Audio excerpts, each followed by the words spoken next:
من برای یک لحظه فرض میگیرم که اون چه که آقای قالیباف گفتن درست بوده جمعه هفته پیش. من برای یه لحظه دارم فرض میگیرم که 96% مردم ما هیچی ندارن و 4% مردم ما همه چیز دارن. سوال آقای قالیباف دلسوز، این وضعیت چه در ایران چه در هر کشور دیگری که 96% فقیر باشن چقدر طول میکشه که به وجود بیاد؟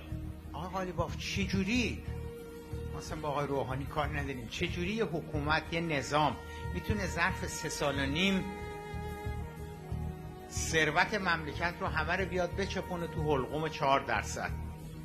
آقای قالیباف میشه بگی پس مجلس چیکار میکرده تو این مدت؟ مجمع تشخیص مصلحت نظام چیکار میکرده؟ مجلس خبرگان رهبری چیکار میکرده؟ این همه نهادهای بازرسی و حفاظتی و حراستی و پس اینا مطبوعات چیکار میکرده؟ رادیو تلویزیون چیکار میکرده؟ شما که الحمدلله هم رادیو تلویزیون 6 تنگ دستتونه، هم تریبون نماز جمعه 52 تا هفته دستتونه، هم کلی روزنامه و سایت و چیزهای حکومتی دارین، با پول بیت المال داره میچرخه برای یه درصد کمی. شما که الحمدلله خب وقت چطور شد شما اینا رو نمیگفتی؟ چطور شد الان که انتخابات شده